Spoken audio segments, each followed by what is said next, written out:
Welcome to come back to our classroom of interaction design. Last week we have discussed what is interaction design. We remember that by interaction design we mean designing interactive products to support the way people communicate and interact in their everyday and working lives. So, put another way, it is about creating user experiences that enhance and augment the way people work, communicate, and interact. More generally,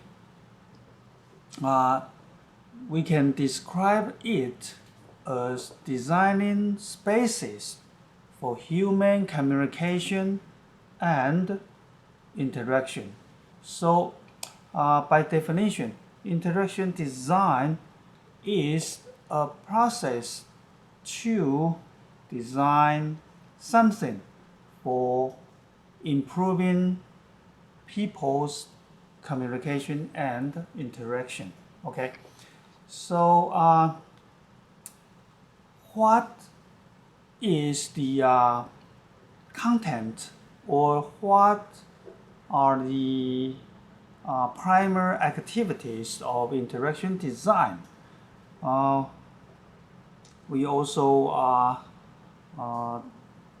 talked about the relationship between academic disciplines and design practices, as well as the interdisciplinary field concerned with interaction design. We can say interaction design contains several different domains, including, for instance, in the design practice field, interaction design include graphics design, product design, industrial design, and so on.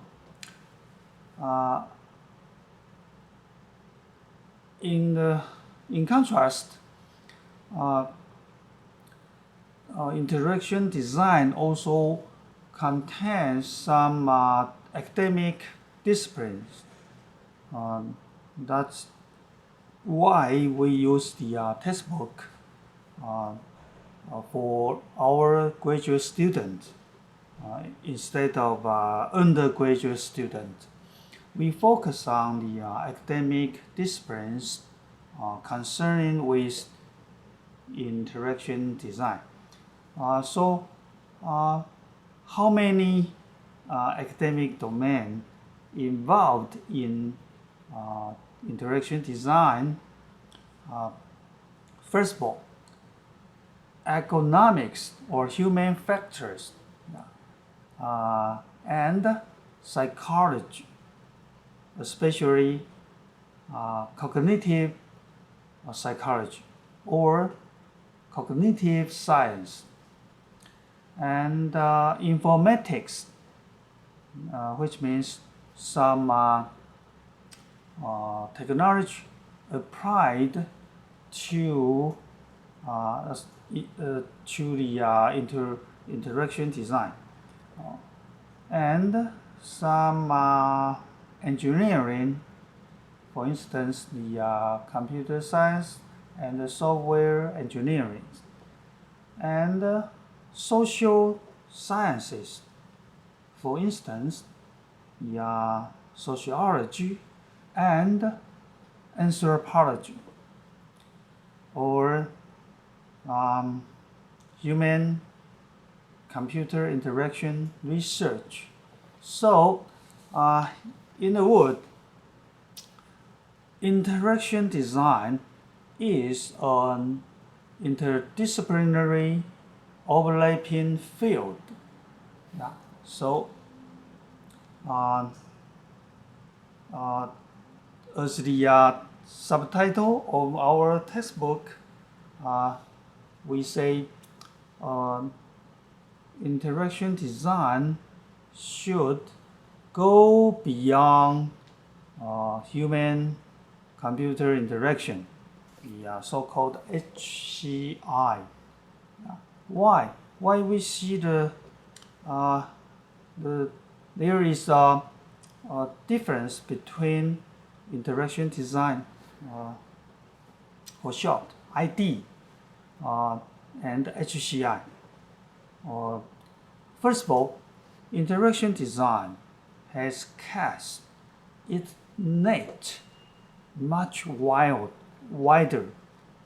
being concerned with the theory, research, and practice of designing user experiences for all manner of technologies, systems, and products.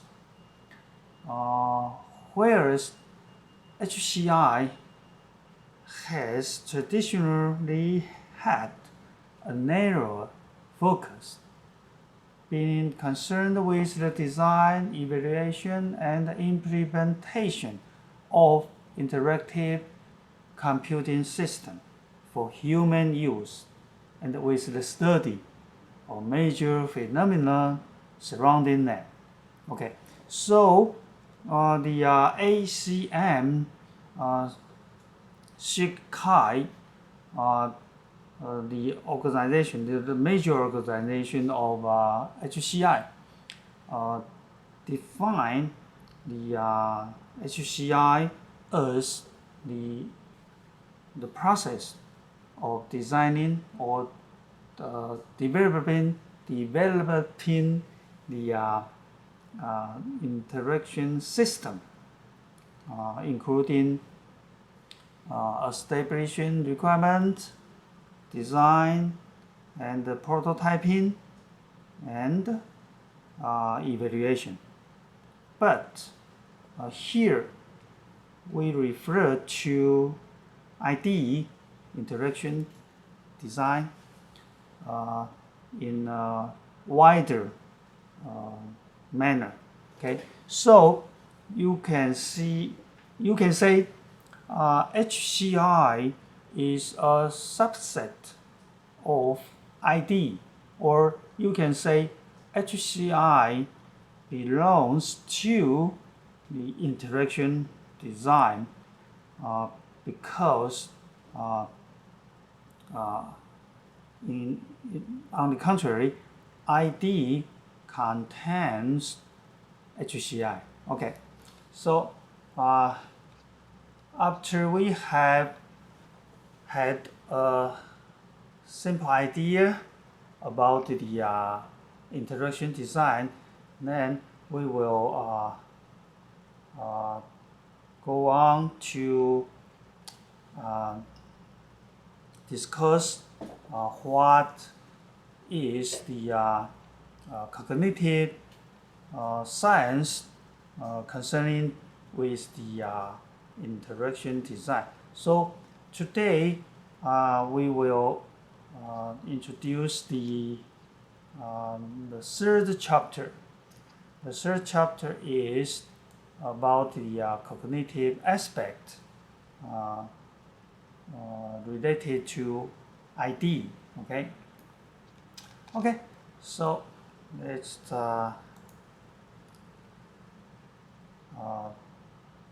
introduce the learning objective of this chapter. The main aims of this chapter are two. First of all, explaining what cognition is and why it is important for interaction design. Second, we will discuss what attention is and its effect on our ability to multitask. Third, describe how memory can be enhanced through technology aids. The fourth, explain what mental models are. Finally, enable you to try to elicit a mental model and be able to understand what it means. Okay, so that's the objectives of this chapter. Okay, and as the slide shows, there are different types of cognitive process, but here we can see the flow of several parts of cognitive processes. You can see the first stage is attention, and language, followed by learning, memory, perception, and thought.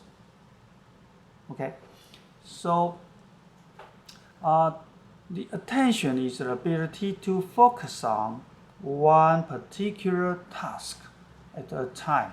That means we human beings has some limitation about our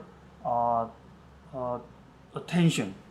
We just pay attention to one thing at one time, right? Okay. The second part is the language. Language is a communication form or tools or media we use every day. Okay, so any kind of media for communication could be a form of language. So, for example, a symbol, a sign, a character, a sentence, or a paragraph could be the language. Okay, so Chinese, English, or some visual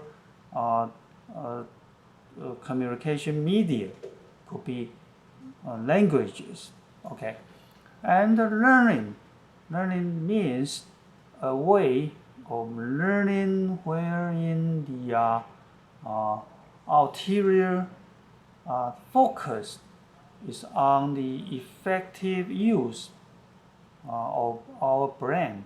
Okay, so we can recognize something and do some process to transform these things into some language to store in our brain, and next time when we meet some problem to be solved, we will take the knowledge from our memory to apply it to solve the problem we met, right? Okay, so the fourth part is memory. This process, the memory process allows the ability to encode, to make something, to transfer something into code. Okay, to encode and then store in our memory, our brain, and then we recover information received from the world, the outside world around us and the past. Okay, so we encode something then we store the code or the chunk or the any kind of knowledge representation in our brain. And then when we received some information, some stimuli from our world, then we will recover the information from our storage. Okay. Perception allows people to engulf information through their senses and utilize it based on the circumstances and their interaction with the world around them. Finally, thought allows us to comprehend and develop their decision-making, problem-solving, reasoning skills, and optimize them in the learning process. So, finally, we will obtain some thought or knowledge or some skills, as the result of cognitive processes. So we start with attention through to perception and thought. Okay, that's the typical cognitive process. Okay, here is an example of our high-speed rail ticket. Okay, so the on the left-hand side is the existing ticket, the current ticket we used every day. And then on the right-hand side, you can see a new design, a modified version of the current ticket. What do you think?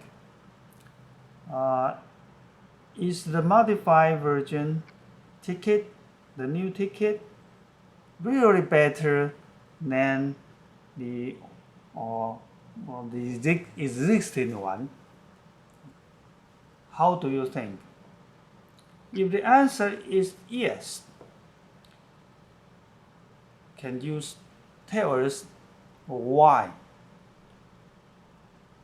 The reason why the new design is better than the current one. In what aspect? In what viewpoint? Okay, I will give you 1 minute to think about the answer and explanation. Okay.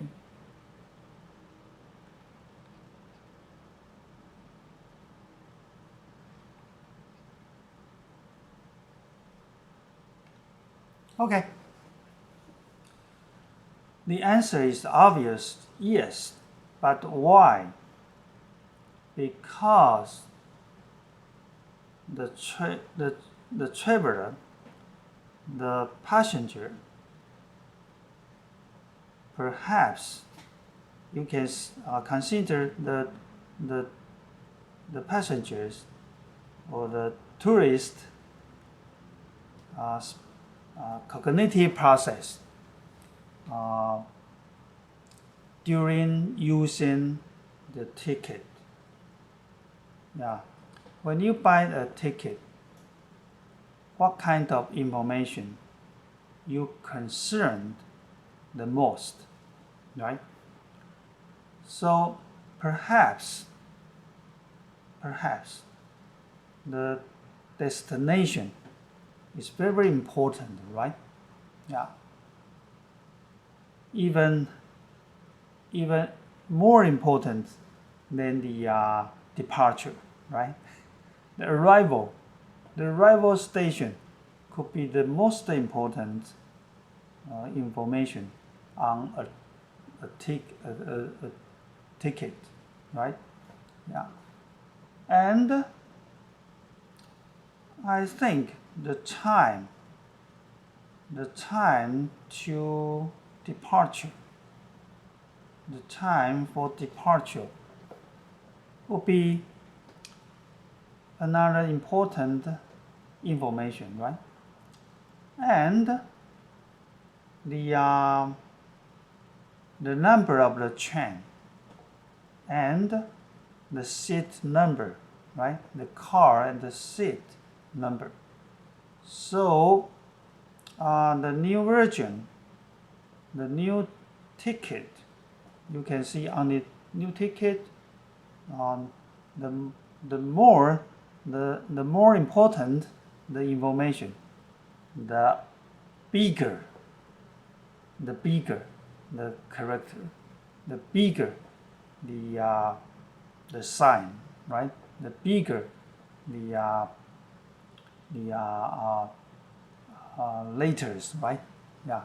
So when you evaluate which design or which interaction design is better, perhaps you can consider the cognitive process of the end user, right? Okay. So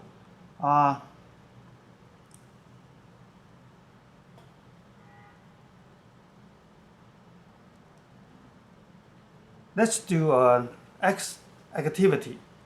This activity is adopted from our textbook, the chapter 3. So which took longer to do? Okay. First of all, 3 or 4 students form a group. One of them answers, one measures the time spent, and the other record. Okay. So please, everybody, please just find 2 or 3 classmates to make a group.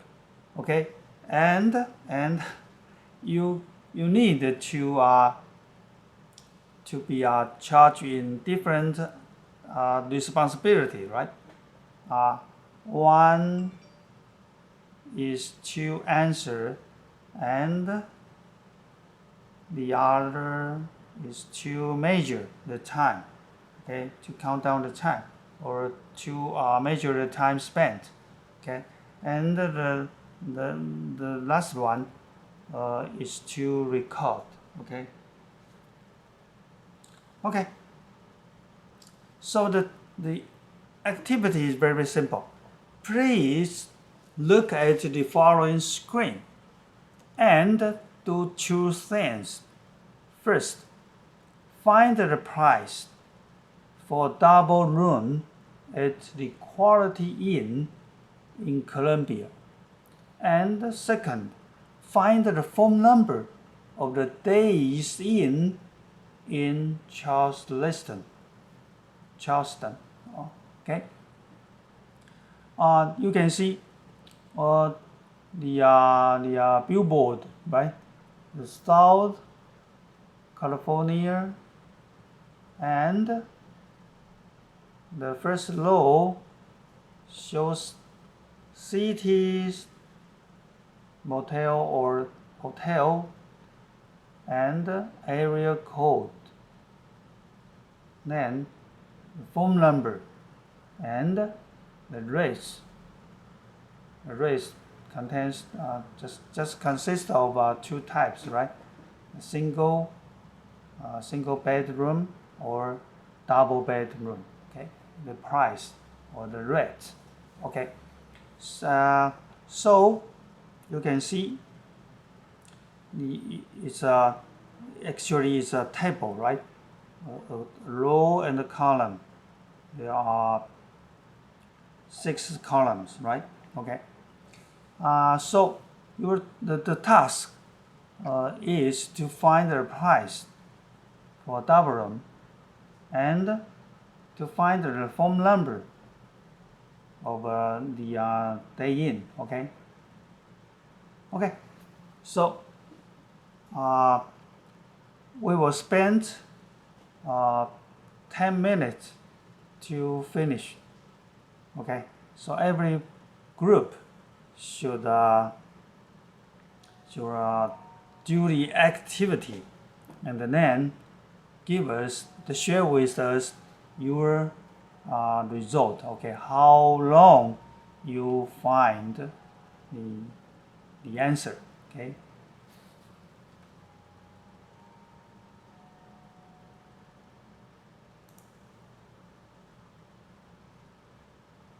Okay, let's count down. I will open stop watch. Okay.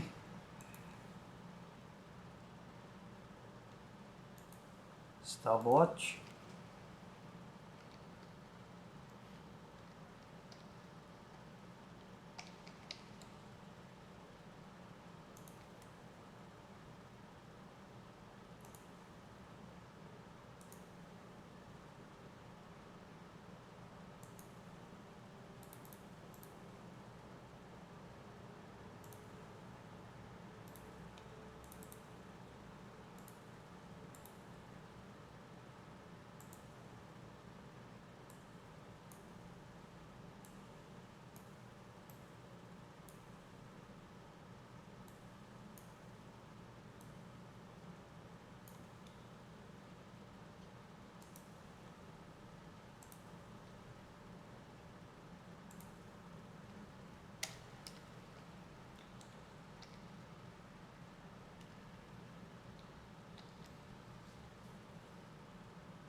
Okay, I assume that the time is up. Okay, to shorten our video recording. Okay. or okay, I will come back later on. Okay, when the rain alert us, I will come back to discuss each group's answer. Okay, so please play the game, or doing the activity as a scientist. Okay, do the scientific research. Okay.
Okay, time is up.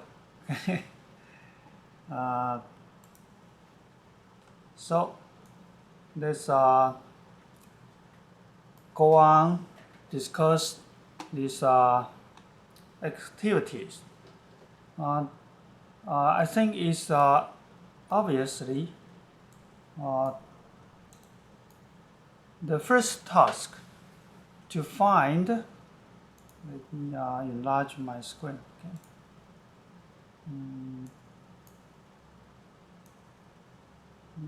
No.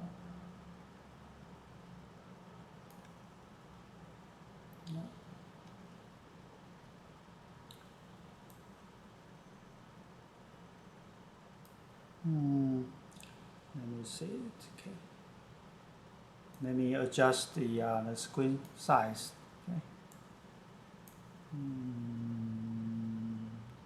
Seems great. Okay.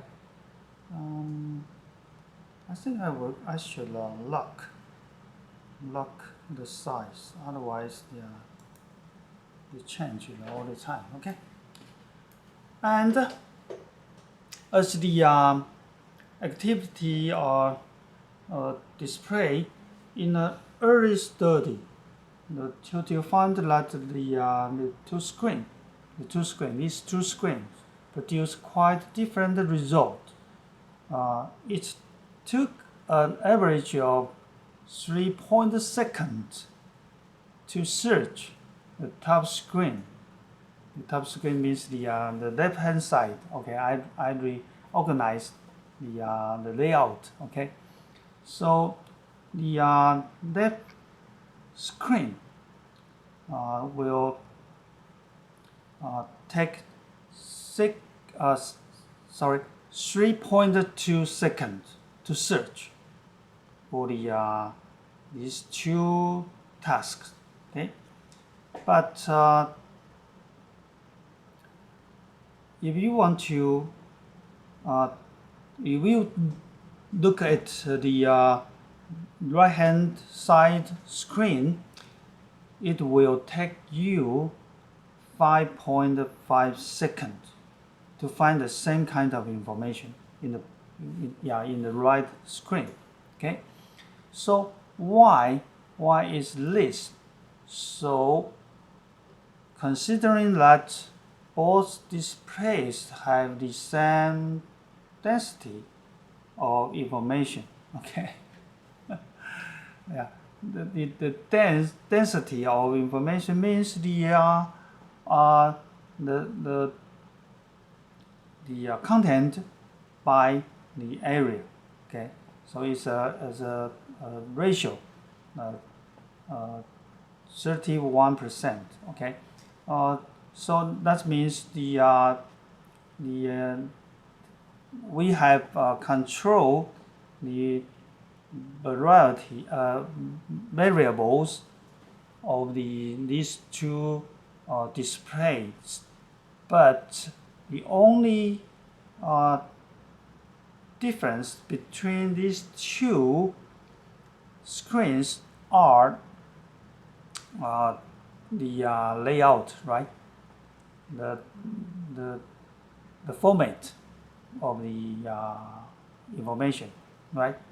So it's evidently that the right screen is more difficult to read, and when you want to find the telephone number and any kind of information on the right screen, I think you will feel, wow, it's so difficult because the information are not well organized.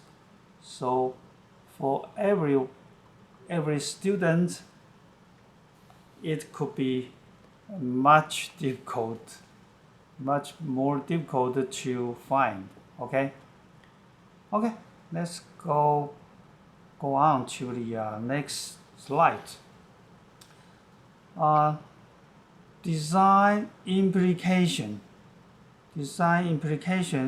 of attention. That's the first part of the cognitive process. So attention. So when we say attention, we should make information salient when it needs attending to at a given stage of a task. What is salient? Salience means significant or obvious or more visible. So make information salient means make information, enable the information more obvious, more apparent to the end user. Okay. Second implication from the activity we have done, we have practiced.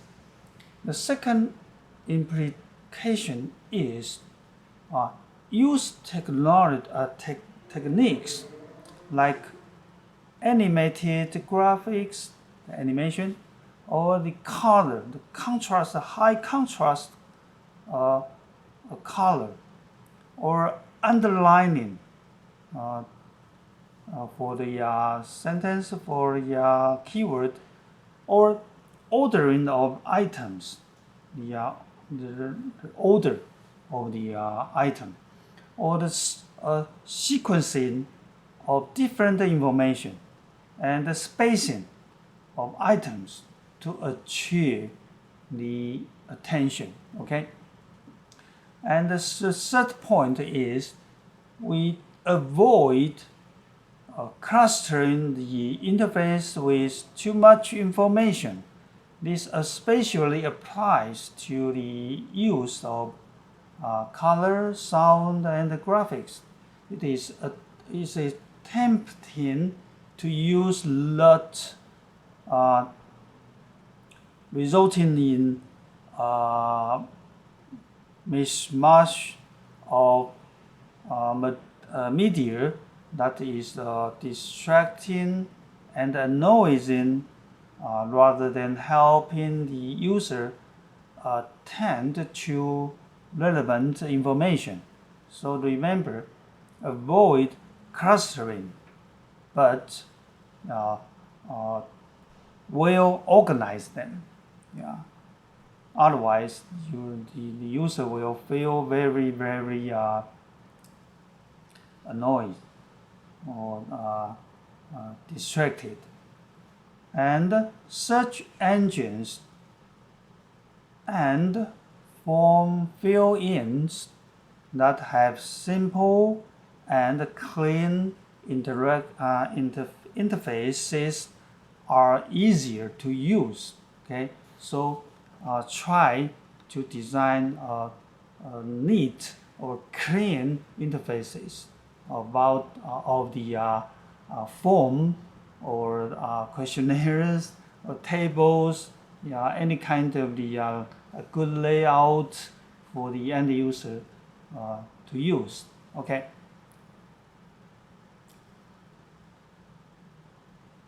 So how about this slide? Yeah. Which one is better? Why? Yeah. The left one, the left table classify each part of the information by something like a grid or table, or block, right? And we can tell the light blue color and white color, right? So it looks not bad, right? You can tell.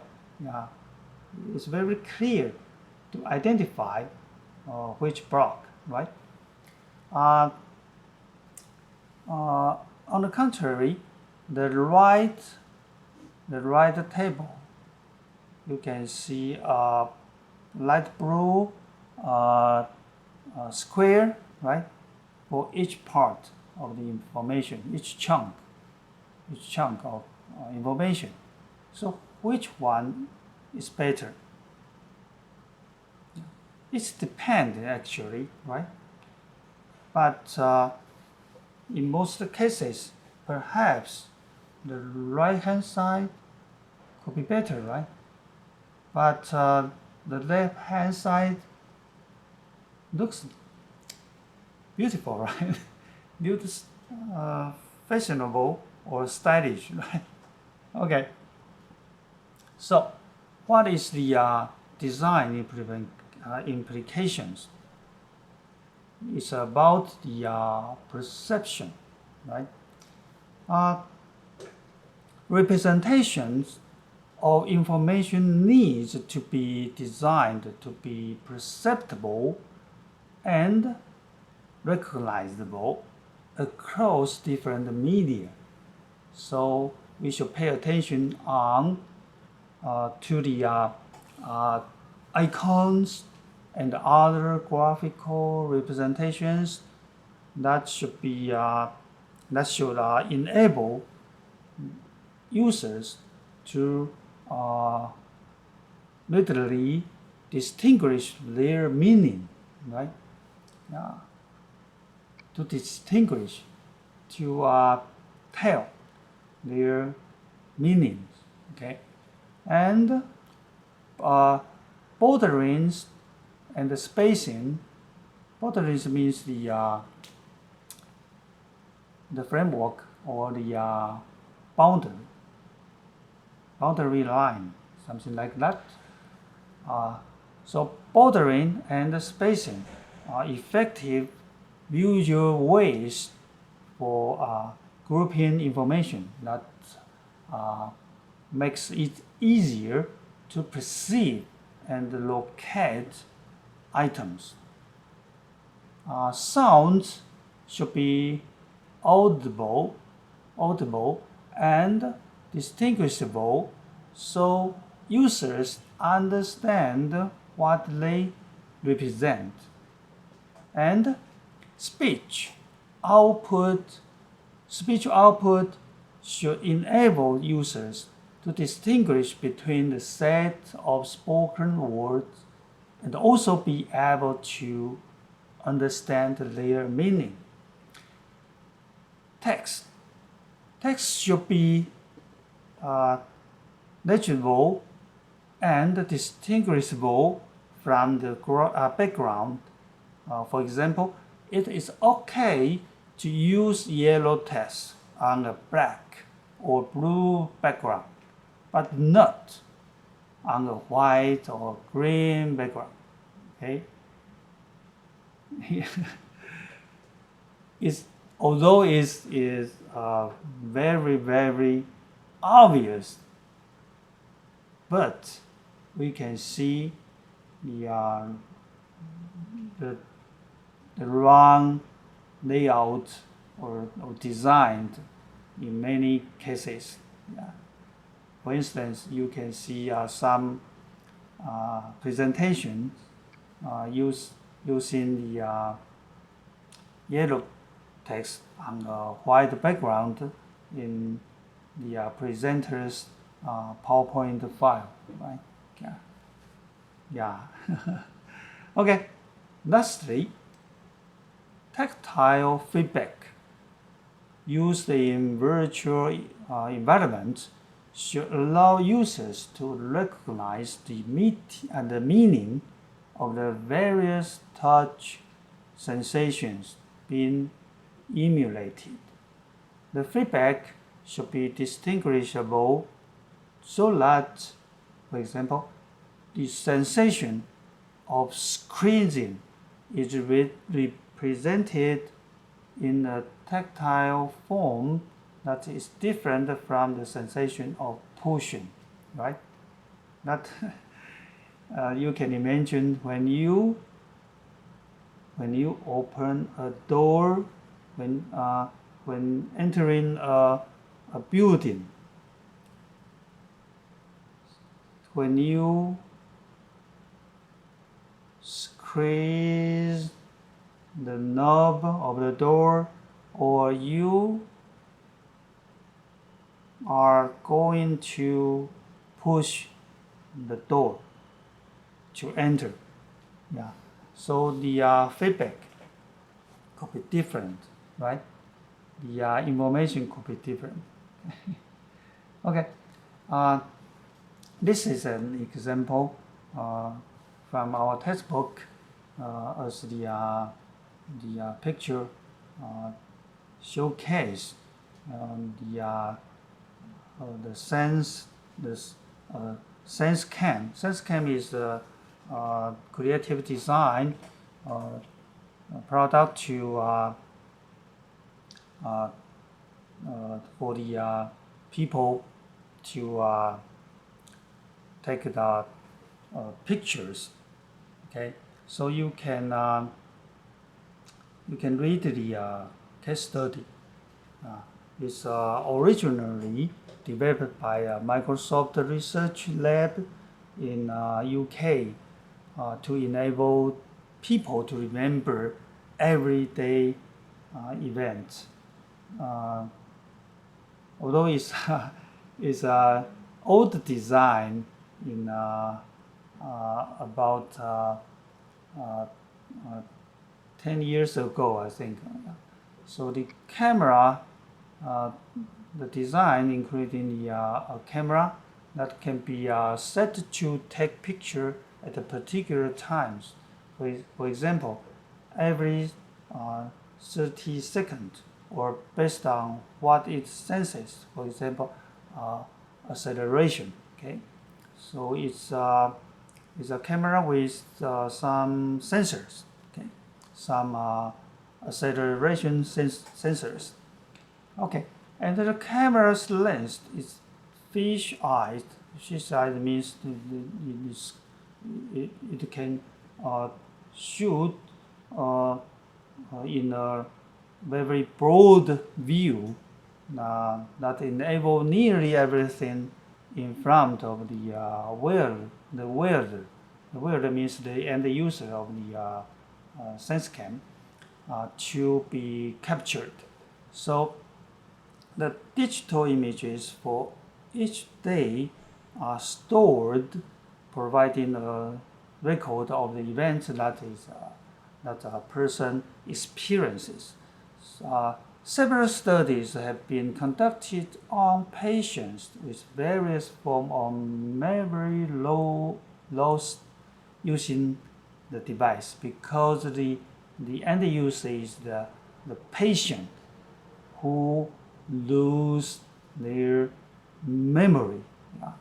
For example, a patient who had amnesia was given a sense cam to wear. Her or his recall of an event nearly tripled for the next 2 weeks. Yeah, that means this device This device is helpful for the initial patient to remember much more than without him wearing the device. Okay, so it's a good device to help the patient to keep more memories. So this kind of interaction design is a good example to improve the memory, the cognitive process, right?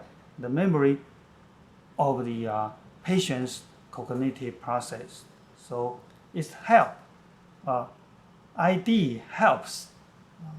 That's the implication of the this case. Okay, so when we talk about the memory, the design implications related to memory could be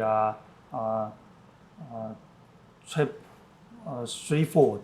Okay, first, do not overload the user's memories with complicated procedures for carrying out tasks. When we do some task, don't let the end users overload their memories. Okay. Second, design interfaces that promote recognition rather than recall by using menus, icons, and consistently placed objects. Okay. Okay. Third, provide the users with a variety of ways of encoding digital information. For example, files, emails, images, and so on, to help them access them again easily through the use of categories, color, tagging, time stamping, icon, etc. Okay, so provide them with a variety of ways of encoding digital information. Okay, that will help the users to avoid all the overloading memories. Okay. Well, sorry. This is example in our textbook, namely dynamic linking. Dynamic linking is used in Pound Word software. The user, the gamer, can see the structure or the flow chart or the relationship between these animals. Okay, so it's a good example for the design implication of memories. Okay, and you can see the next part of the cognitive process, the learning. The learning, the design implications about learning could be 3 points, consist of 3 points. First, design interfaces that encourage exploration. Exploration means don't limit your users just follow strictly follow the process, the flow of the operating product or app, whatever. Don't limit your users. Instead, you should encourage your users to explore during using the product or the interaction design work, whatever, an app or website or IoT products, whatever. Okay. Second, design interfaces that constrain and guide users to select appropriate action when initially learning. For the beginner, of the for the beginner user, the user, the beginner first use your interaction design. You should make sure if they can select appropriate, the right action. So you need to offer with some guidelines, for instance. Okay. Finally, dynamically link concrete representation and abstract concept to facilitate the learning of complex material. If your design is simple, then you could ignore the importance of the diametrical link or linkage, right? The relationship could be not so complex to learn, but when the system, the product or the system is very complex, then you should focus on the concrete representations and the abstract concept, okay, together. So when we talk about the design implications related to reading, speaking, and listening, we should pay attention to 3 points. First, keep the length of speech-based menus and instructions to a minimum. Okay? Research has shown that people find it hard to follow spoken menus with more than 3 or 4 options. So you should not design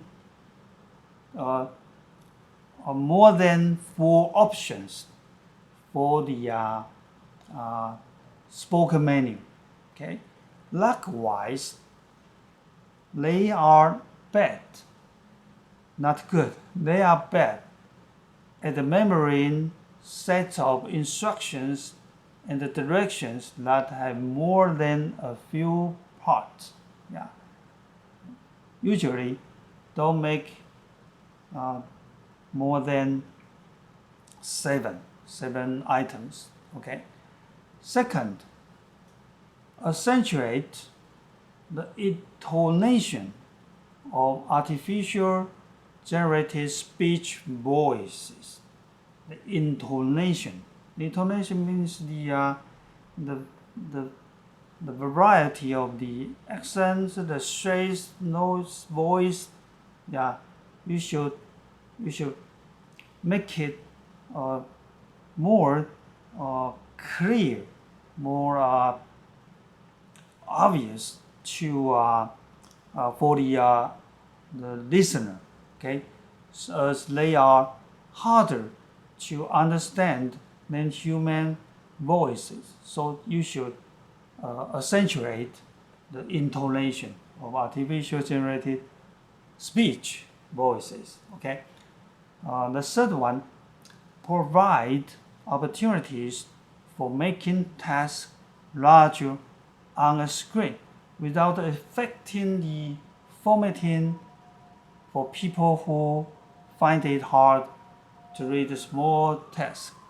Yeah, my suggestion is on your slide, for instance, your PowerPoint slide, yeah, each page,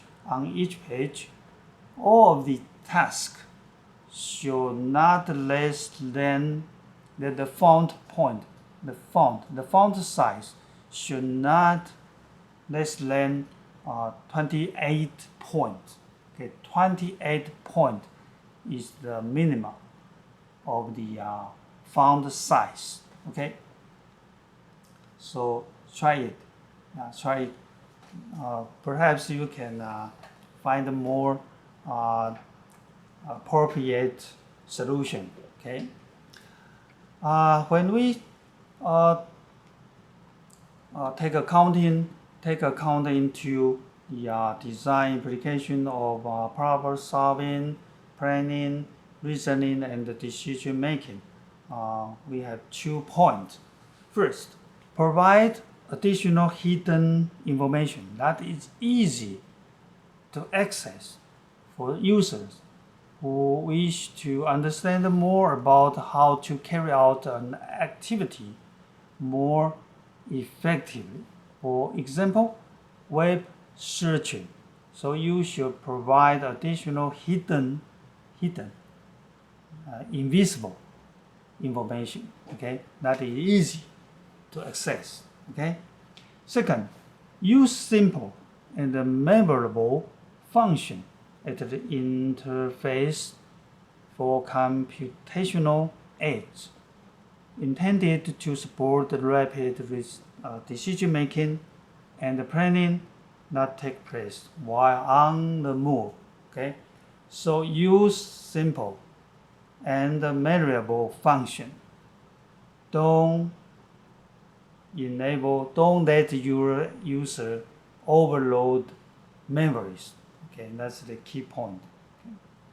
Okay, so this figure depicts the comparison of traditional mode and distributed cognitive approaches. The left figure is the traditional model. You can see the input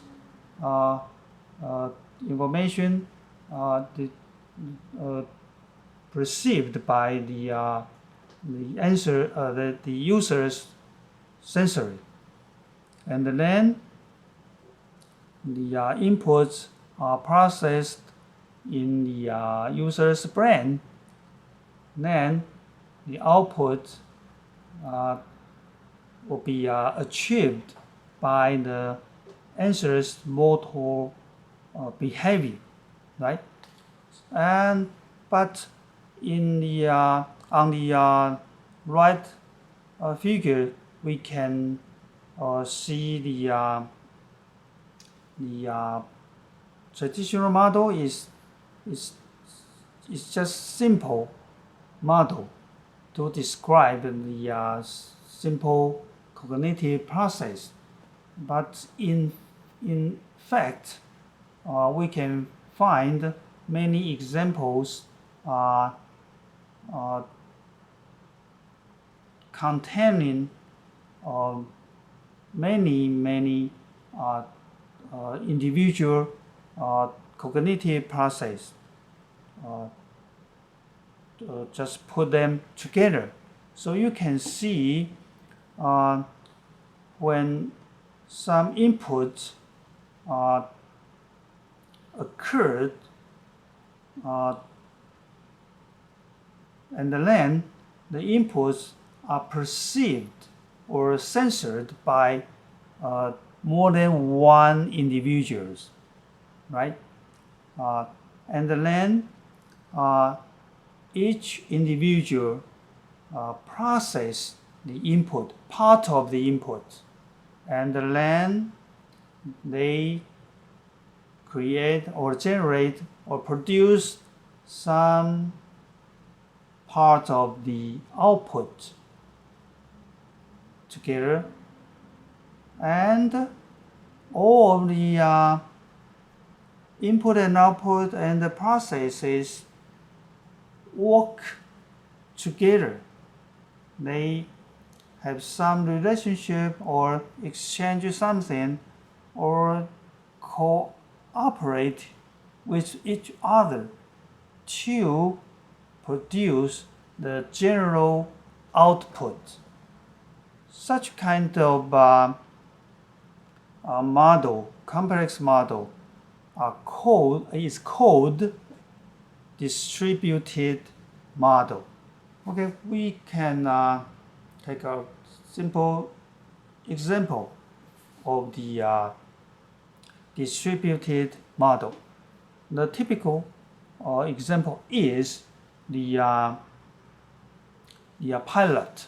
Okay, you can see there are two captains, right? A captain and the pilot. Okay, so you can see, first of all, the air traffic controller on the right, the bottom, bottom right, top right. You can see the first one. The first individual is the air traffic controller. He gives some input to the pilot, right? The second individual, okay? And the pilot perceives the input and process it.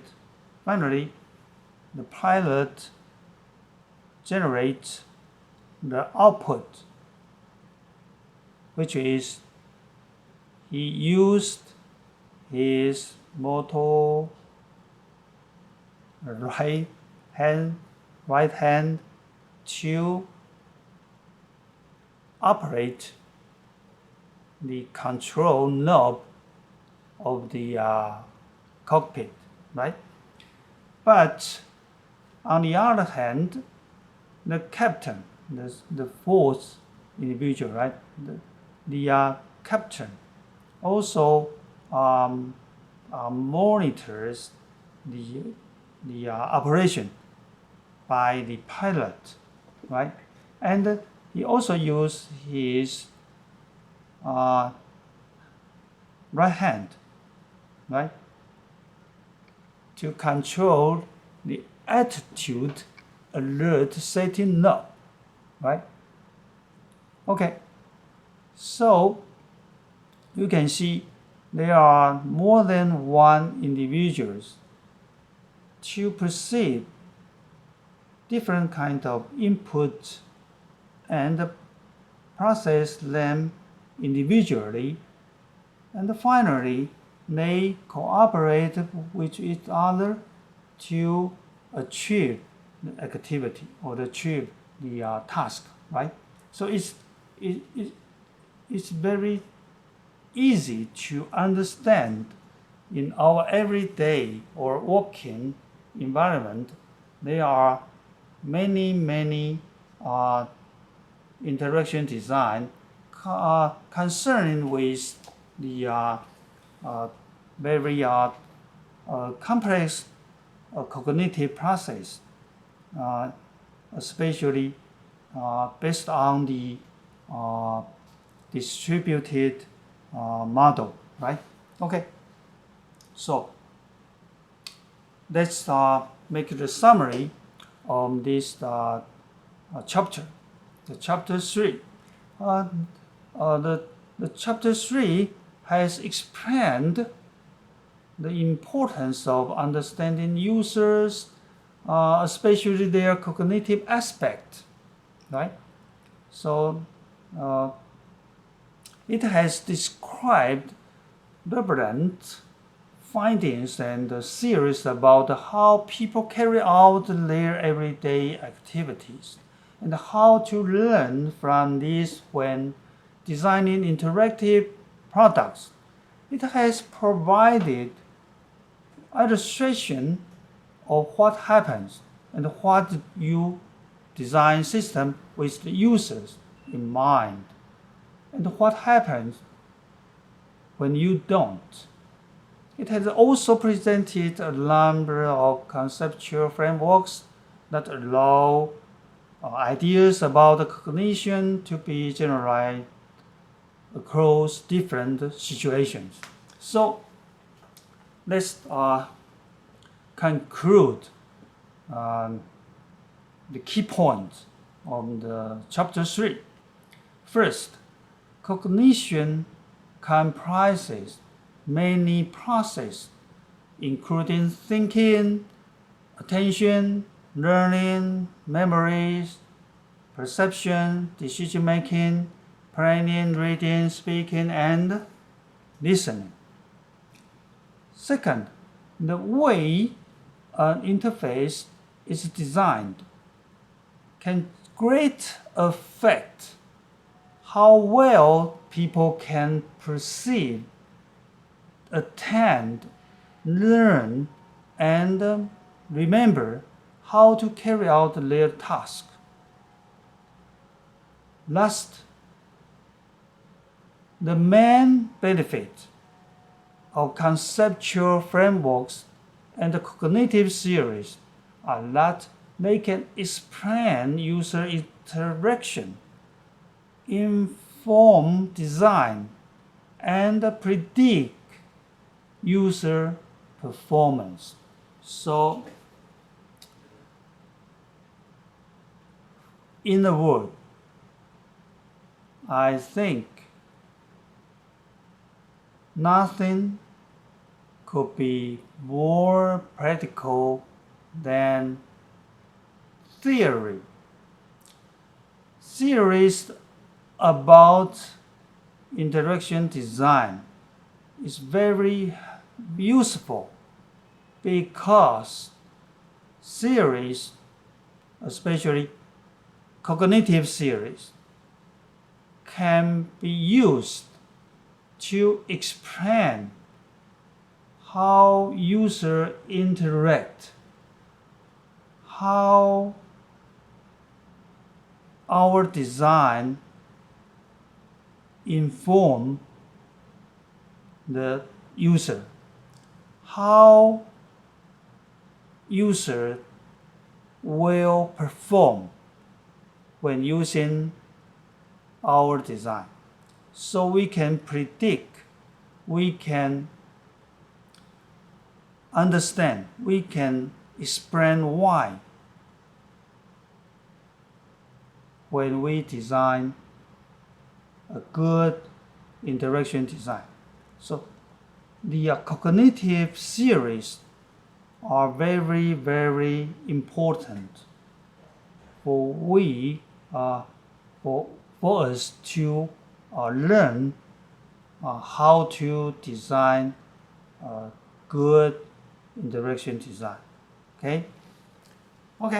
So we have an assignment for you to practice by next week.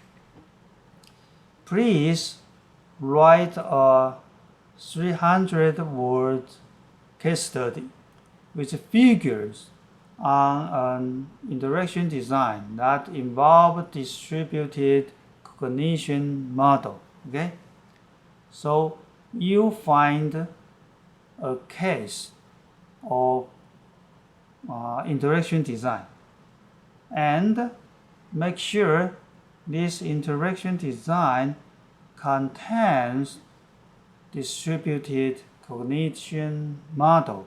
Okay, then you understand it and analyze it,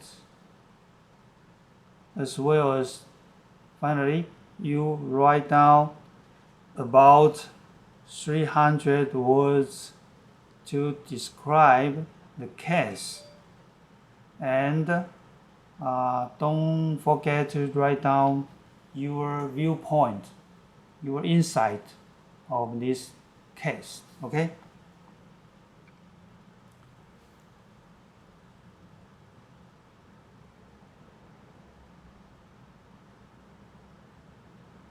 Okay.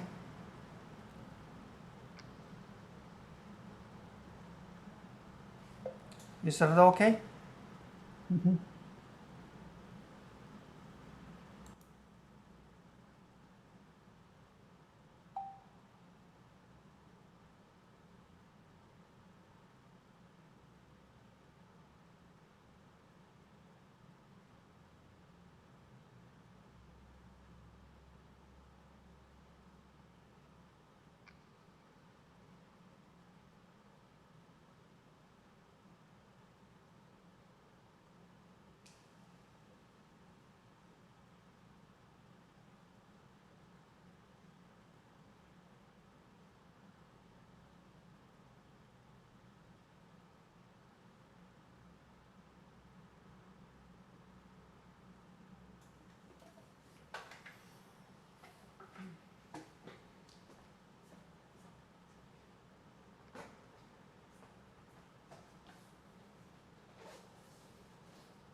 卡在题夹里，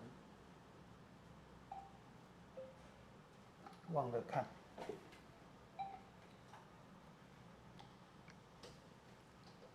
现在讲。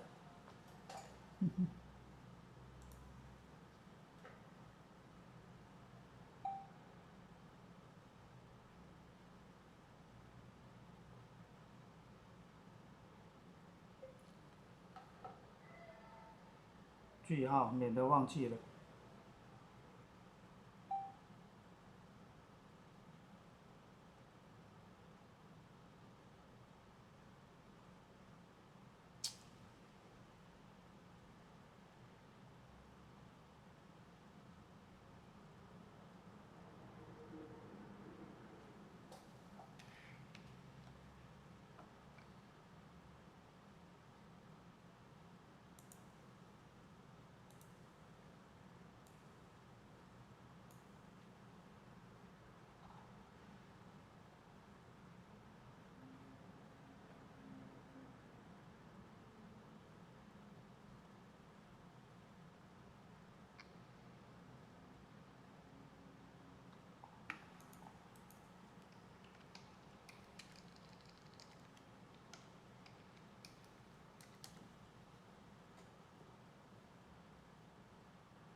A B C D E F G H I J K L。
之前我都有在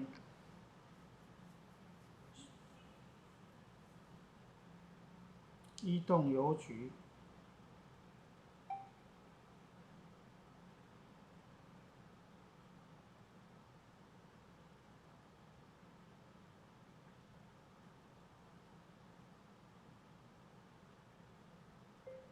富邦信用卡以前都直接在网页上缴交，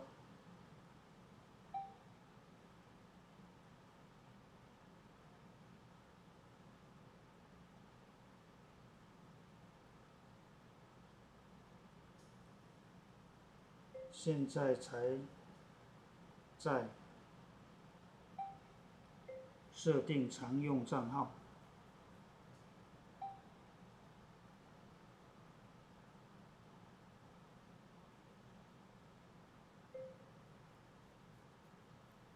不用再去查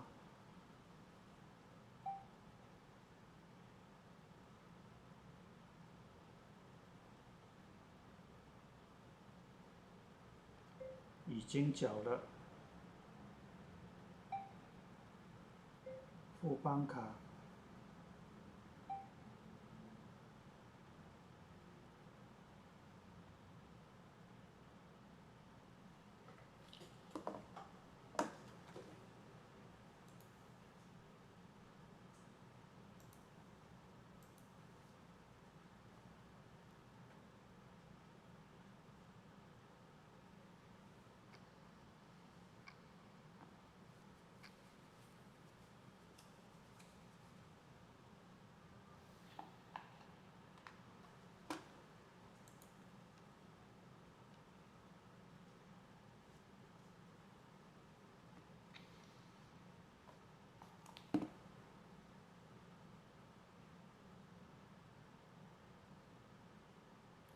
现在正在补录英文教学的录影带。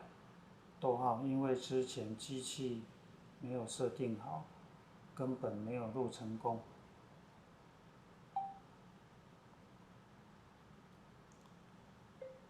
再来念几句英文就交差了。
Okay. Okay, let's go back to the chapter 4. The chapter 4 is the second part of the interaction design series, namely the social interaction. So we will briefly introduce the content of this chapter. Okay. First of all, the learning objectives of the this chapter concludes 5 points. First, explain what is meant by social interaction. Second, describe the social mechanisms that are used by people who communicate, communicating and collaborating. Okay. third, discuss how social media have changed the ways in which we keep in touch, make contact, and manage our social and working lives. Fourth, explain what is meant by telepresence. Telepresence means the users present remotely in distance. For example, we use Line, the social media Line, to do some conversation online, right? That is kind of so-called telepresence. Okay, and the last point is to give an overview of shareable technologies and some of the studies showing how they can facilitate collaboration and group participation. Okay. This is an example of Snapchat. Snapchat is an old one. You can regard it as the old Western world Line. Okay, the Line in the past 10 years. Okay. According to Forbes, over 50 million people were using Snapchat. It's very famous in last decade. Okay, so there are a lot of people use Snapchat worldwide in 1914, of which most were teenagers. Okay, one of the reasons for its mass appeal is it is quick, fun, and easy to use. Another reason is that it is ephemeral. Teenagers like using the messaging app as it doesn't leave a digital trace. That's so-called ephemeral, allowing them to express themselves in personal ways without fear it will get into the hands of their prying parent. Prying means the parent just hide behind them to monitor, to watch their children. Okay, or they don't need to fear future the future employer, because if you leave such kind of check on the app or the social media, then perhaps when you graduated from college and you want to find a good job, then your future employers can search your track on internet. In that case, perhaps you could not find a good job, or you will lose lots of opportunities, right? Okay, so users simply take a photo or video annotate it and then describe how long the intended recipient has to look at it by selecting from a dial of 1 to 10 seconds. Okay, so something like the audio tab would be destroyed in the Mission Impossible film, right? Okay, so the recipient then has up to the allocated time set to view it before it disappears, right? Your message will disappear within 1 or 10 seconds, okay? So whether a sender chooses to assign a mere 2 or 3 seconds or a high 8 or 9 seconds to their Snapchat adds a bit of intrigue. The recipient can try to fathom out why so little or so much value was placed on that particular image. Okay, so it's a very good design for the teenager. The design meets the needs of teenagers. Okay, we can see another example about the face-to-face conversation. You can see there are 3 users. They interact each other together. The user A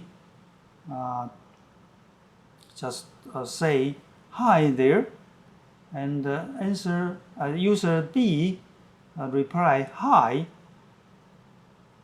followed by the user C also say hi, and then the first user A say again, all right. It's a question sentence, all right. But in this case, the user B does not reply. Instead, the user C reply that good. How's it going? Then user A reply again, fine. How are you? Then user C reply good, and user B reply okay. How's life treating you? Okay. So can you induce or conclude the rules used in such a conversation? You can look at the right hand side of the slide. There are at least 3 simple rules used in this conversation. Rule number 1 is the current speaker chooses the next speaker by asking a question, inviting an opinion, or making a request. So, according to this rule, number 1, you can see, yes, there is a current speaker who is user A, right? User A.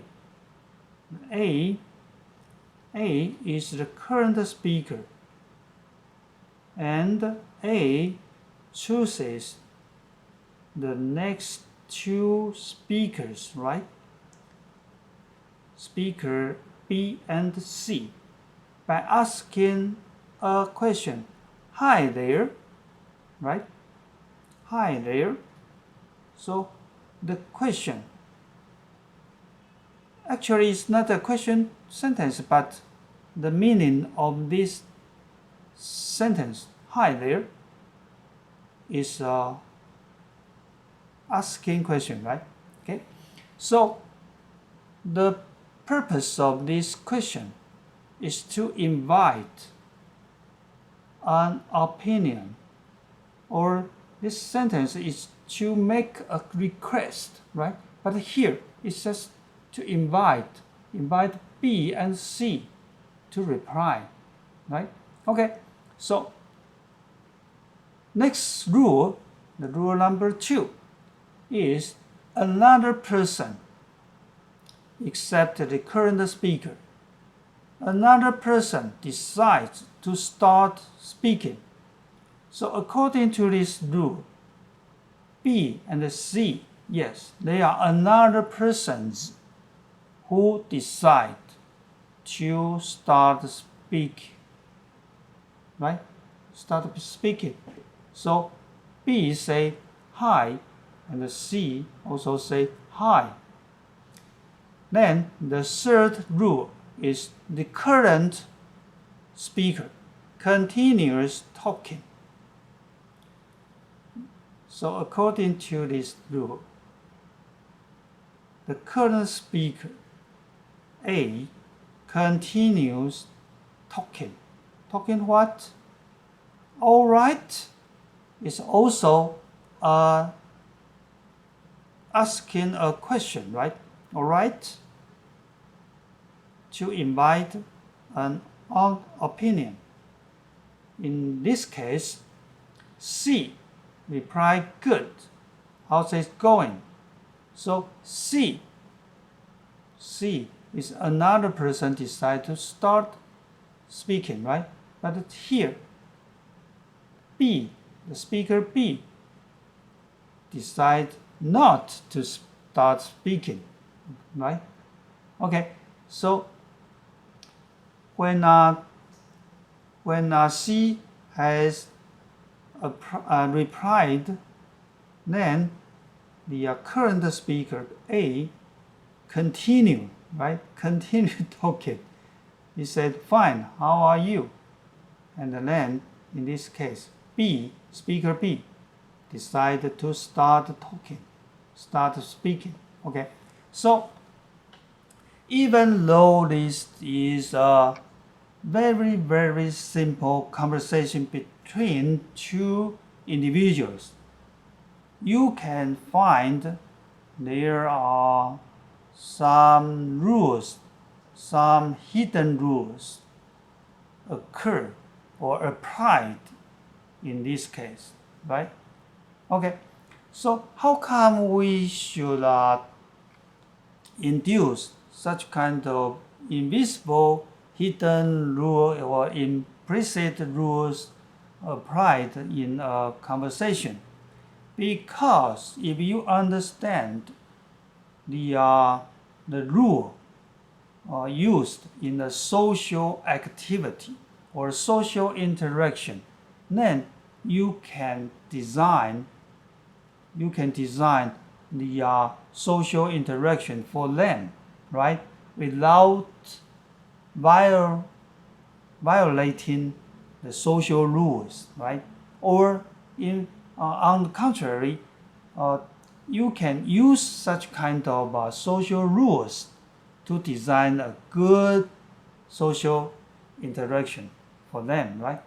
Okay, so for instance, if you want to design an interface for the face-to-face conversation, you could not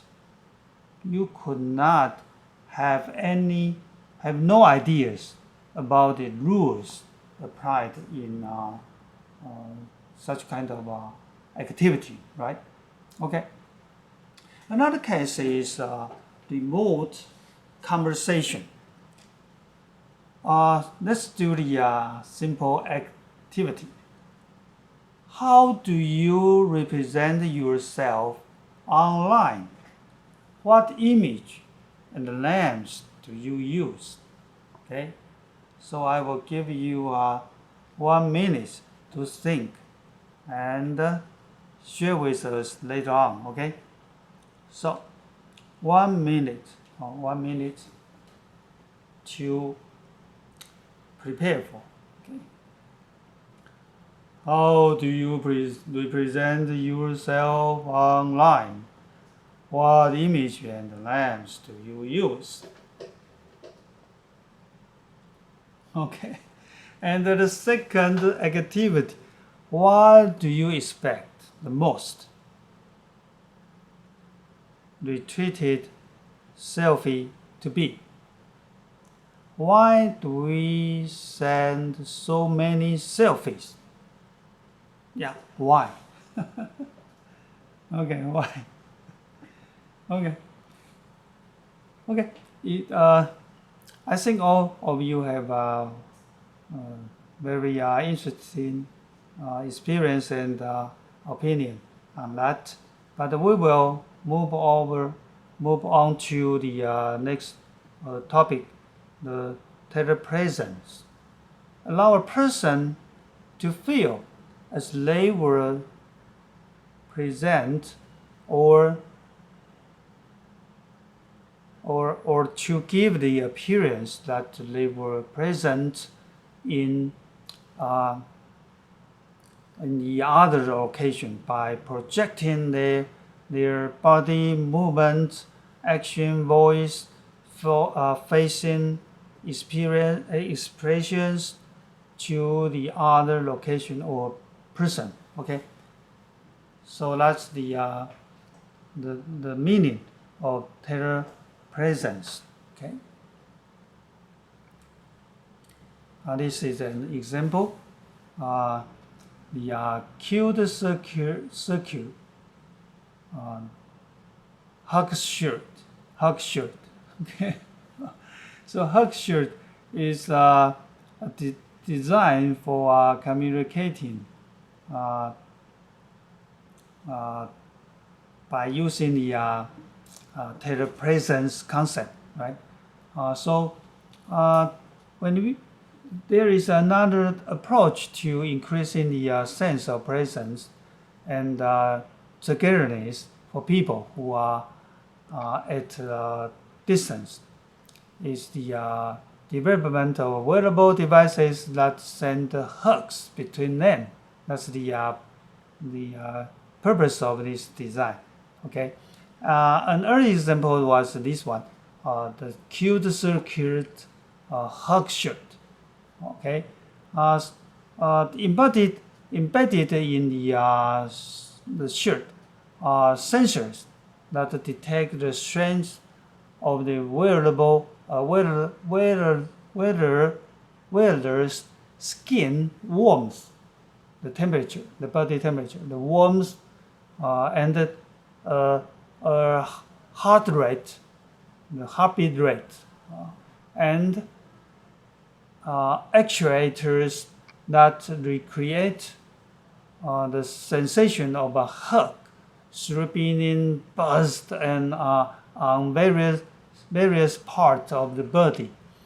More recently, Huggy Pajama was designed as a prototype system to promote the physical interaction between a parent and a child who are apart, who are at a long distance. When the parent wants to send a hug to their child, they interact with the sensing device that they hold, and the child feel the hug through wearing a customized haptic jacket that used air pressure actuation. As the parent pressure the lower part of the body of the device, the lower part of the child is squeezed by the haptic pajama jacket. Okay, it's It's an interesting project about the telepresence. Okay, and this is we mentioned before the hockey pajama. Hockey pajama with mother squeezing the remote device and the child being correspondingly squeezed. So it's a very interesting project. Okay. The other issue is the co-presence. Co-presence. Co-presence means the shareable interfaces that enable more than one person to use them at the same time. Okay, so actually, most of the online game for several players based on the concept of co-presence, right? So the example is that two girls shown as the figures in which two girls interacting with the reactable experience. It's a table, interactive table. They can play together. Okay, that's very simple. So let's make a conclusion of this chapter. First, social interaction is central to our everyday life, right? So we need two kinds of series for designing interaction.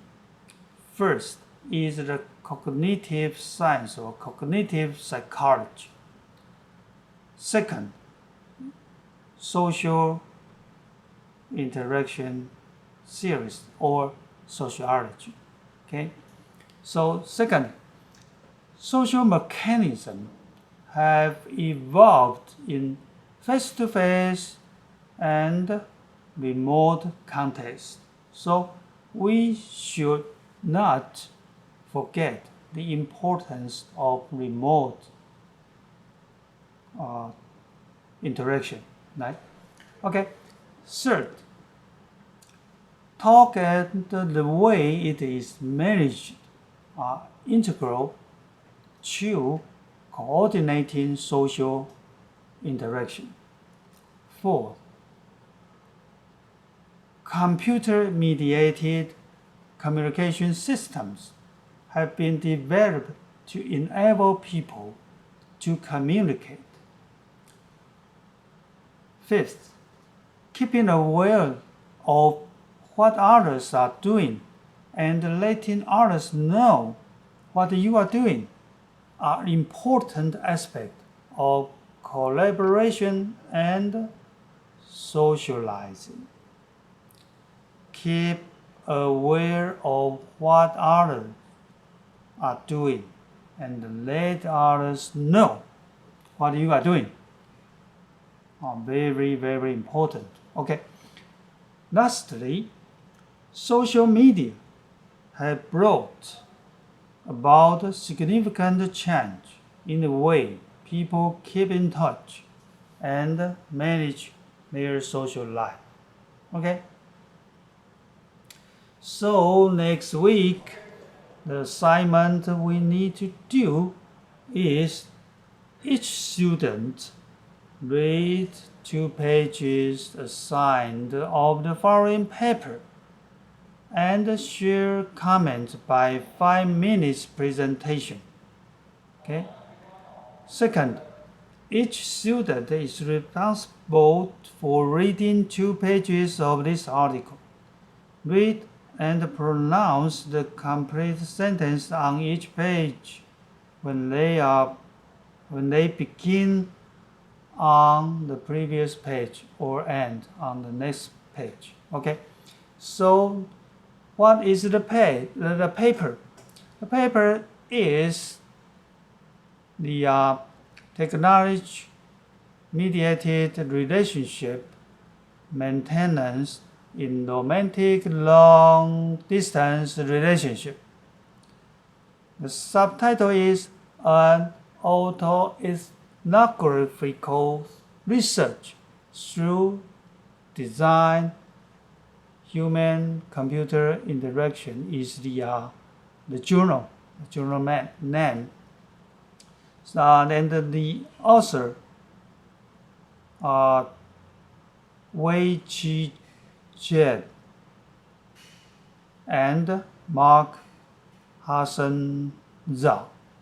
Hassenzahl is a professor of a university in Germany, and Jian Weiqi is the assistant professor in Chengong University Industrial Design Department.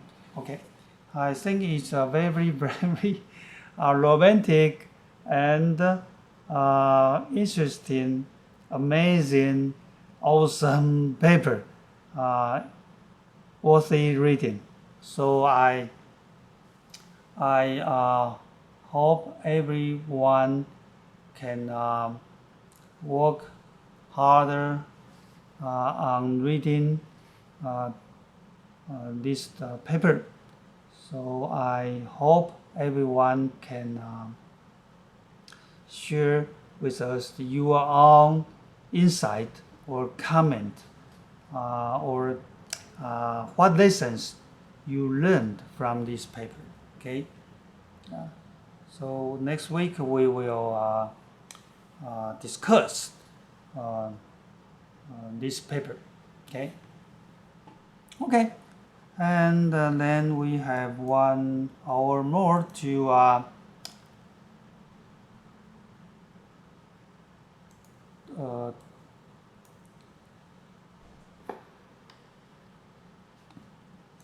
continue our class. Okay, so I will open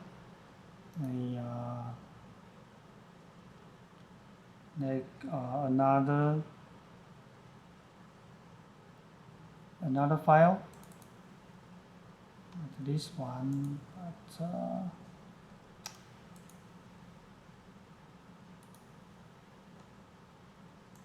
this one. Okay, emotional interaction. Okay.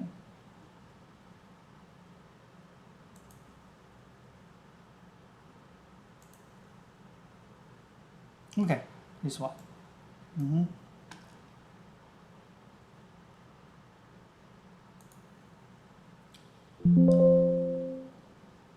No. Okay, let's continue the chapter 5, emotional interaction. Okay, so what's the objective of this chapter? The aims is to explain how our emotions related to behavior and the user experience. Second is to explain what expressive and noisy interfaces are and the effect they can have on people. Third is to introduce the area of automatic emotion recognition and emotional technologies. Finally, is to describe how technologies can be designed to change people's attitudes and behaviors.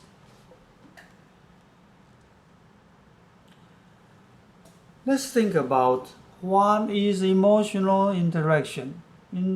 Emotional interaction is to create interactive products that elicit specific kinds of emotional responses in users, such as motivating them to learn, to play, or be creative or social.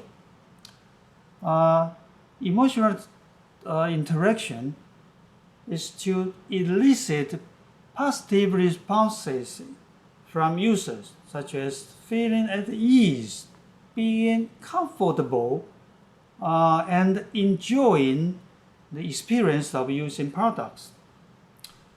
So the concept of how we feel and react when interacting with technology is the key point of emotional interaction. Okay. So how do you think about this picture? Do you like the salesman of 阿寿皮鞋 greeting you like a shadow? Or no, you don't like? You prefer to walk around by yourself, right? But why? Why you like it or you don't like it? Why? Why don't you interact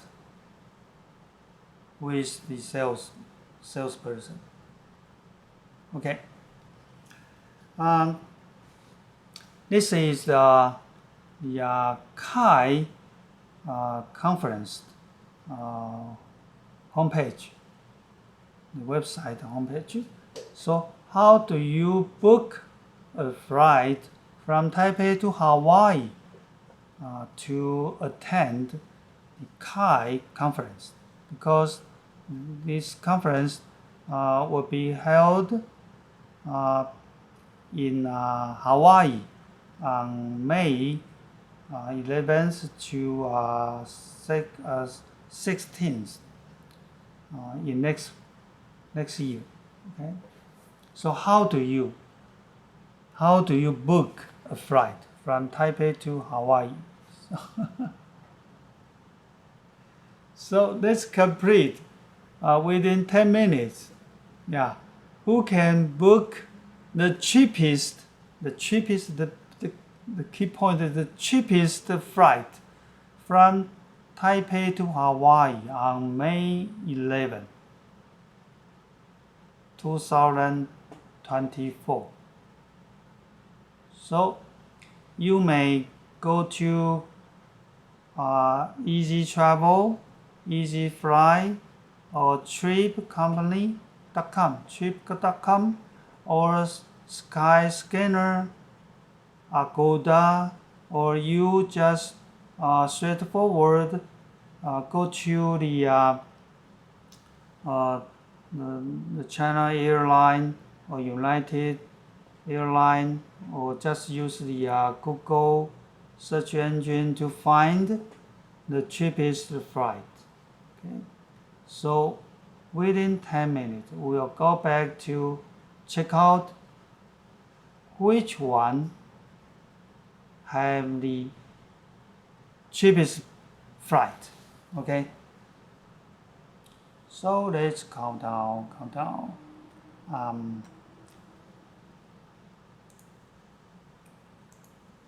Okay.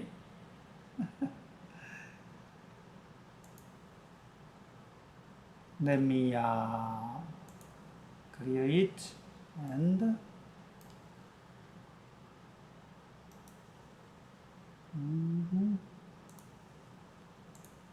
this one clear it.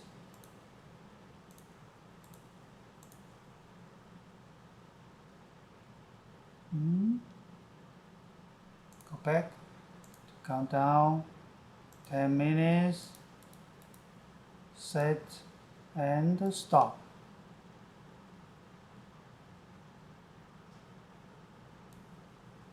Okay, I will come back to check it out. Okay, 10 minutes later.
Okay, let's go back to the classroom.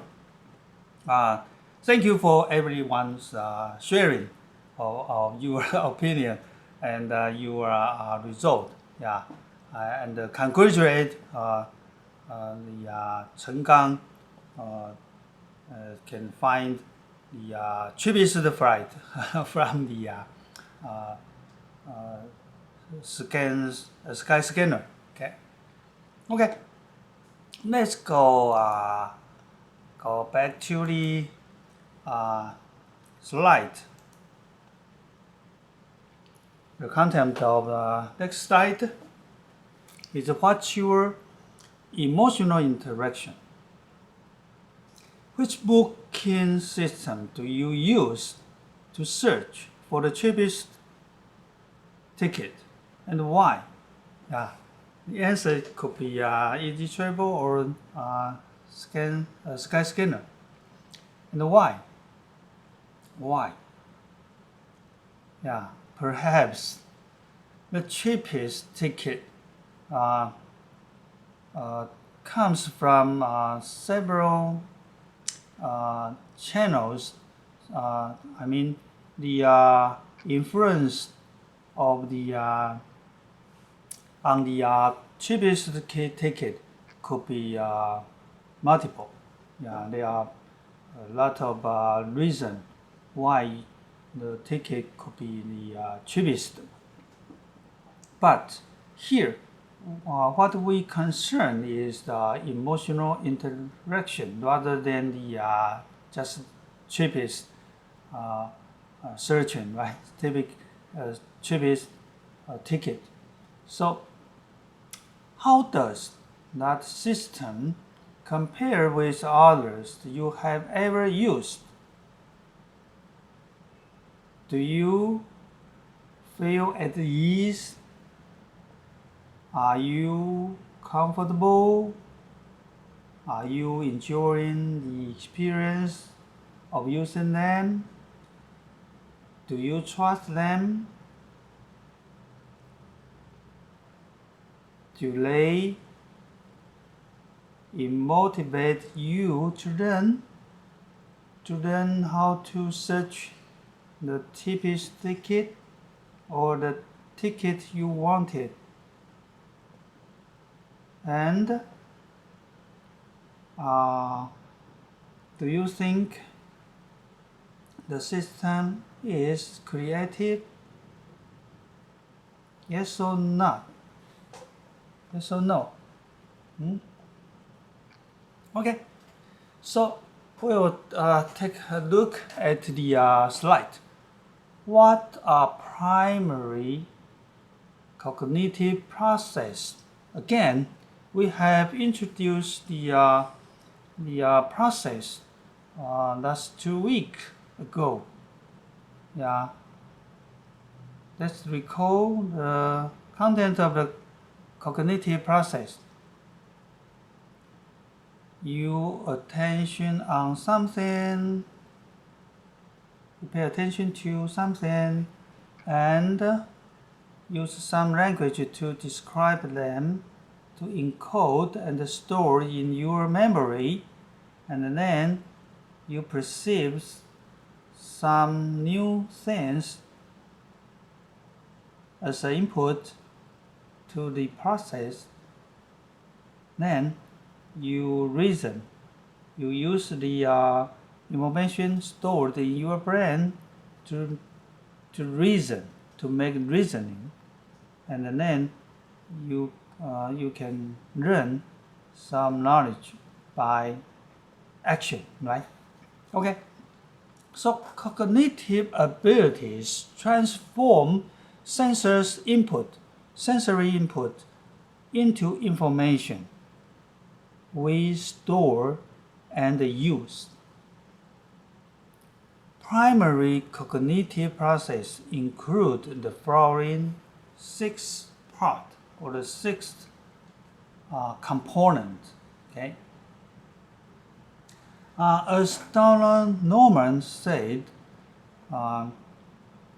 in his book Grand Old Man of User Experience, he said, everything has a personality. Everything sends an emotional signal, even where this was not the intention of the designer. The people who view the website infer personalities and experience emotions. Okay, so this is the Otney and his colleagues' model of emotional design, showing the three levels. First one is the visceral, and the second one is behavioral, and then the reflective level. Okay, so when the input is perceived by our sensory first at the very beginning it could be perceived by our visceral level, and then to the motor, physical, behavioral level. Then we use our reasoning, thinking, and thought at the reflective level. Okay, so this model is a very basic, simple model of emotional design. Therefore, what is emotional design? The concept of how to create designs that evoke emotion, which result in positive user experience. So by definition, emotional design is for our positive user experiences. Okay, so any kind of design, as long as it can evoke emotions for the positive user experience, we can say this is emotional design. Okay, so designers aim to reach users on three cognitive levels: visceral, behavioral, and reflective. So users develop only positive association, sometimes include negative information. Or for instance, you feel very terrible in a theme park when you play some dangerous game, right? In that moment, perhaps you start with some negative emotions, but later on you have finally, when you leave from the theme park,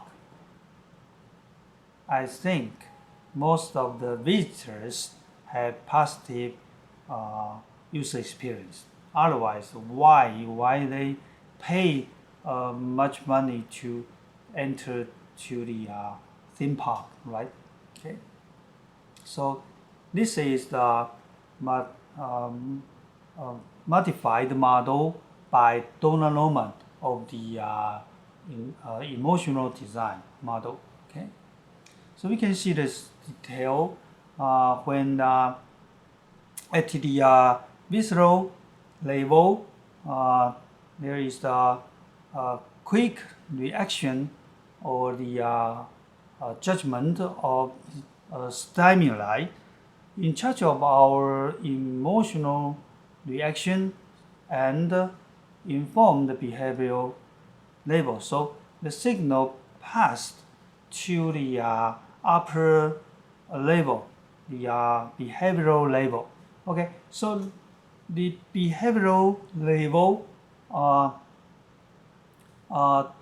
of thinking is controlled by the reflective level, but influenced by the visceral reaction. So this level is the the center of the other two levels, right? And let's look at the reflective level. It's a cognitive intellectual level of thinking. Watches over the behavior levels and influence it. It has no direct control or connection to the visceral level. So in most cases, the behavioral level could be the design, the major concern of interaction design. Okay. So you can see why a swatch is so was so popular. Yeah, why? You can think over it. Yeah, what kind of emotions the swatch provide with its consumers, or how the icon, the smiling and the sad eyeball icons for the classic Mac, how or what emotions involved in such kind of icon, and why the new Mac used a different version of the icons to indicate the situation of the computer. Yeah. Why and how the emotional design in such kind of icons. Okay. So we'll skip to the following slide. Yeah, we will discuss what is emotional expression. Emotional expression is expressive forms like emoticon or the sound icons or virtual agents that have been used at the interface to first convey emotional state and or two, to elicit certain kind of emotional responses in users, such as feeling at ease, comfort, or happiness. Okay. So we can see a lot of examples, and this is the cover of the book entitled Emotional Design by Donna Norman, and the subtitle is Why We Love or Hate Everyday Things. Okay. Yeah, you know, Donna Norman stressed on the usability before he become older, right? The young or the mid-age Donna Norman just underestimated the value of emotional design. So when they get older, when he gets older and older, then he reflect and think perhaps it's the time to make some compliment, yeah, to modify or to revise his viewpoint or his idea about the interaction design. So he create the term user experience to revisit the important role played by emotional design in human-computer interaction domain. So here, let's compare the Maslow's pyramid and the emotional design model. You can see at the bottom of the two models in the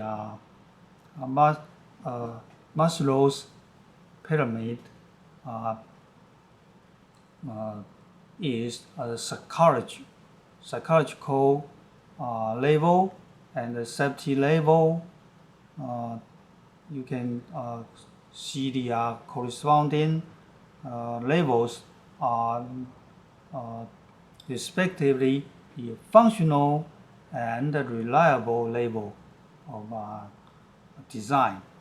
But when you go up to the top of the model, you can see there is self-actualization and esteem. So at the top levels of the model, actually in terms of emotional design, we can say pleasurable. Pleasurable is the missing piece of interaction design in past 2 decades. So that's why Donald Norman wrote the book Emotional Design, because he found in the past he just emphasized the usability, the functional part of the interaction design. But he, in a sense, ignored or overlooked the importance of the pleasurable aspect in product design, interaction design, any kind of design. So that's why so far all of the design field focus on the user experience. In other words, focus on the pleasurable aspect. Okay. So we can make a very simple comparison. For in this example, which one is more emotional? More emotional. When you look at the left-hand side, the screens of the app,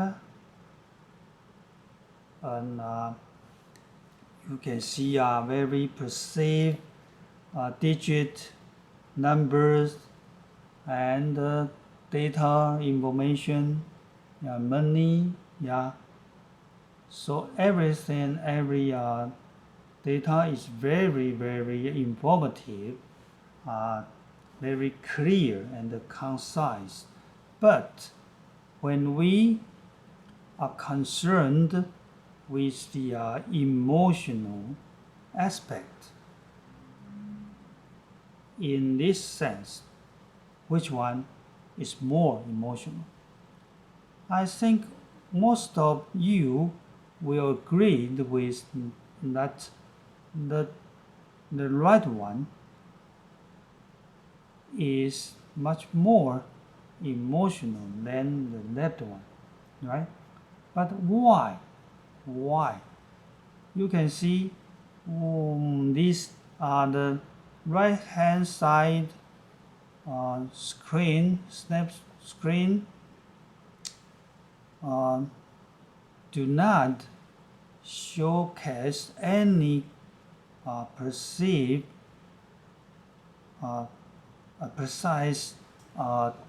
digit or number.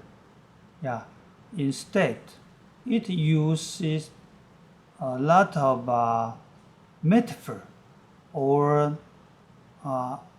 analogy to represent the amount or the strength or the degree of the information about the health or any kind of information. So, in terms of the design approach, most of you will say the right one is more emotional. How about this one? Why is user experience design important? User experience is different from the usability, right? So when we go back to the comparison, you can answer the question, right? because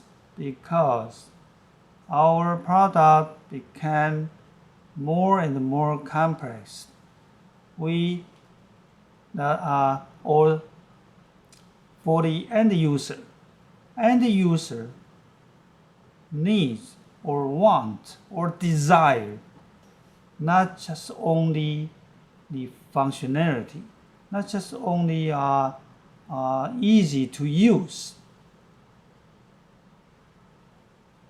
Moreover, they need something enable them feel good, feel joyful, feel pleasurable, something let them comfort, happy, without annoying, without any trouble. But such kind of feeling or emotions cannot be